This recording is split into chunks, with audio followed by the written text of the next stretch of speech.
તો મિત્રો, તમારું સ્વાગત છે રાજતીર્થ આયુર્વેદા લાઈફ કેર.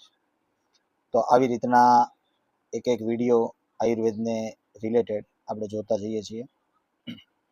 એમાં આજનો વિષય આપણો છે પ્રાણ શક્તિ. એટલે આ વિષય અંતર્ગત આપણે પ્રાણ શક્તિ વિશે વાત કરવાની છે. તો સૌપ્રથમ આપણે જે વાત કરવાની છે એ આપણા શરીરની અંદર જે 5 દેવતાઓ રહેલા છે, તો એના વિશે આપણે પહેલા વાત કરવાની. તો એને આપણે એવું કહીએ કે દેવ પંચાયતન.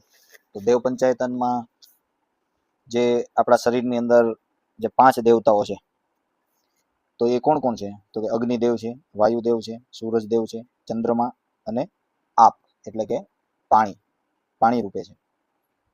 હવે આ પહેલું આપણે જોઈએ કે ભાઈ પેલા જે અગ્નિદેવ, તો આપણા વેદોમાં કીધું અગ્નિર્વાક ભૂત્વા મુખમ પ્રાવિશત, એટલે કે અગ્નિ છે તો એ આપણા વાણીનું રૂપ ધારણ કરી અને ક્યાં રહેલો છે?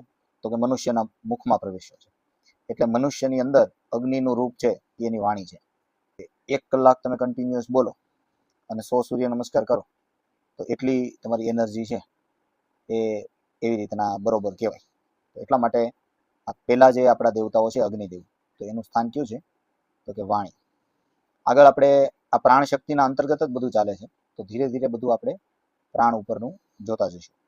તો જો તમારી પાસે પણ નોટબુક અને પેન લઈને તમે બેસો તો પણ સારું કે તમે બધું લખતા જાઓ, નોંધતા જાઓ. તો આવી રીતના આપણા પહેલા દેવ છે એ અગ્નિદેવ છે. તો બીજા આપણા શરીરમાં રહેલા જે દેવ છે દેવ પંચાયતનમાં, તો એ વાયુ છે. તો વાયુનું સ્થાન ક્યાં છે? તો કે વાયુ પ્રાણો ભૂતવા નાસિકે પ્રાવિશત. વાયુ છે તો એ આપણા પ્રાણનું રૂપ ધારણ કરી અને આપણા નાક દ્વારા શરીરમાં પ્રવેશ્યો છે. અને પ્રાણ એ આવા 11 પ્રકારના થઈ. આપણે નથી કહેતા પ્રાણ, અપાન, સમાન, વ્યાન, ઉદાન, આ પણ પ્રાણનું જ રૂપ છે, પણ એના અલગ અલગ કેટેગરી થઈ ગઈ. તો આ બધા આપણા શરીરની અંદર વ્યાપે છે. એટલા માટે મર્મસ્થાન પણ નાકને કીધું છે કે સેજ પણ નાક ઉપર લાગી જાય તો આપણે કેમ તરત જ આંખમાં પાણી આવી જાય. અને આમ પણ આપણે કહીએ કે ભાઈ જોજો તારું નાક ન જાય. એટલે ખરેખર વાયુનું સ્થાન છે તો એ ક્યાં છે? કે આપણા નાક દ્વારા શરીરમાં પ્રવેશે છે. તો આ આપણા થઈ ગયા વાયુદેવ, પેલા અગ્નિ અને આ વાયુદેવ બીજા. ત્રીજા આપણા શરીરની અંદર જો કોઈ દેવતા છે પંચાયતન દેવ પ્રમાણે, તો એ છે સૂર્ય. તો વેદોમાં કીધું સૂર્ય ચક્ષુર ભૂતવા અક્ષિણી પ્રાવિશત, એટલે કે સૂર્ય છે તો એ આપણી દ્રષ્ટિ બની અને આંખોમાં પ્રવેશ્યો છે.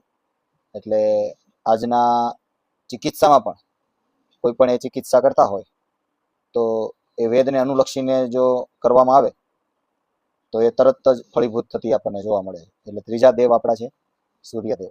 સૂર્ય ચક્ષુર ભૂતવા અક્ષિણી પ્રાવિશત, એટલે આપણા શરીરના ત્રીજા દેવ છે સૂર્યદેવ. ચોથા આપણા દેવ છે શરીરના ચંદ્ર. એમાં એવી ઉક્તિ છે કે ચંદ્રમાં મનોભૂતવા હૃદયમ પ્રાવિશત, કે ચંદ્ર છે એ આપણા મનના રૂપમાં હૃદયમાં આવીને વસેલો છે. એટલા માટે જ જ્યારે ઘણી વખત એવું હોય કે હાર્ટની નળી બ્લોક ન હોય છતાં પણ ઘણા માણસનું હૃદય બંધ થઈ જાય. તો આપણને એવું લાગે કે ભાઈ એ તો સ્ટેન્ટ મુકાવાથી હાર્ટ ચાલે. હા, વાત સાચી છે કે સ્ટેન્ટ મુકાવાથી કદાચ હાર્ટ ચાલતું હોય, પણ હૃદય ચલાવવા માટે તો સંવેદના જ જોઈએ. કોઈની સંવેદના હોય, હૃદયની અંદર કારુણ્ય ભાવ હોય, વાત્સલ્ય ભાવ હોય, આ બધા અલગ અલગ ભાવ છે એ મનના રૂપમાં હૃદયમાં આવીને વસેલા છે. એટલા માટે વધુ વિગતે તો ચર્ચા એના જ્યારે આપણે વિષયની અંદર જશું ત્યારે જોશું. પણ દેવ પંચાયતનમાં આપણા શરીરના ચોથા દેવ છે ચંદ્રમાં મનોભૂતવા હૃદયમ પ્રાવિશત, એટલે આપણા શરીરની અંદર ચોથા દેવ છે ચંદ્ર. અને 5મા આપણા શરીરના દેવતાઓ છે એ આપ, એટલે કે પાણી. અને આપણે કીધું છે કે ભાઈ તજ્જલાન, એમ કે કોઈ પણ માણસ ગમે એટલો થાકેલો હોય આમ તેમ તરત આ મોઢા ઉપર પાણી છાંટે સવારે. ક્યારેક એવું ટ્રાય કરવાનું, ખબર ઉઠતા છે ને પાણી મોઢા ઉપર છાંટવાનું અને ફ્રેશ થવાની કોશિશ કરવાની. થઈ જ ન શકીએ, કારણ કે આપ જે પાણી છે એ પણ આપણા શરીરના પંચાયતન દેવ છે. તેનું સ્થાન ક્યાં કીધું છે વેદોમાં? કે આપો રેતો ભૂતવા શિષ્ણમ પ્રાવિશત, એટલે કે આવી રીતનું પાણીનું સ્થાન છે. તો આ આપણા થઈ ગયા પાંચમા દેવ. તો મિત્રો આપણે દેવ પંચાયતન આપણે જોઈ લીધું. પ્રાણ શક્તિને અંતર્ગત આપણે જોયા. અગ્નિદેવ જોયા, વાયુદેવનું સ્થાન જોયું, સૂર્યનું સ્થાન જોયું, ચંદ્રનું સ્થાન જોયું અને આપ એટલે કે પાણીનું સ્થાન જોયું. તો હવે એના જે સ્થાન જોયા, પણ એ દેવ આનંદમાં ક્યારે રહે? કે તપ કરીએ તો આનંદમાં રહે.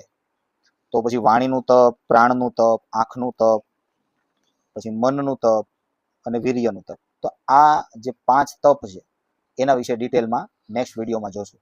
અને જો આ વિડીયો તમને સારો લાગ્યો હોય તો તમે લાઈક શેર કરો. અને કયા વિષય ઉપર તમે માહિતી મેળવવા માંગો છો અથવા તો જ્ઞાન સંપાદન કરવા માંગો છો, તો આપણે સાથે મળી, ઋષિઓ આગળ તો અખાધ જ્ઞાન ભરેલું છે, તો એના સાગરમાંથી ટીપું ટીપું લઈ અને આપણે એ જ્ઞાનને સંપાદિત કરીશું. તો આ વિડીયો શેર કરજો, લાઈક કરજો. અને નેક્સ્ટ ટાઈમ આપણે જે દેવ પંચાયતન છે એના તપ વિશે આપણે વાત કરશું. એટલે નોટ અને પેન સાથે રાખજો. તમે સહયોગ કરી શકો છો આ ભુવનમ સાબુ ખરીદીને. આ મુલતાની માટીમાંથી, આમાં કોઈ ફોમિંગ નથી, કોઈ ફ્રેગ્રન્સ નથી, નેચરલ સોપ છે. ખુલ્લી આંખે પણ તમે સ્નાન કરી શકો છો. તો આવી રીતના આ પરચેઝ કરીને પણ તમે મને સહયોગ કરી શકો છો. તો આવી રીતના આપણું જે છે એ શરૂ રહેશે. તો નેક્સ્ટ વિડીયોની અંદર આપણે પ્રાણ શક્તિ અંતર્ગત જે પંચાયતન દેવ છે તો એના તપ વિશે આપણે વાત કરીશું. તો જય ધન્વંતરી. આવતી વખતે આપણે પાછા મળશું.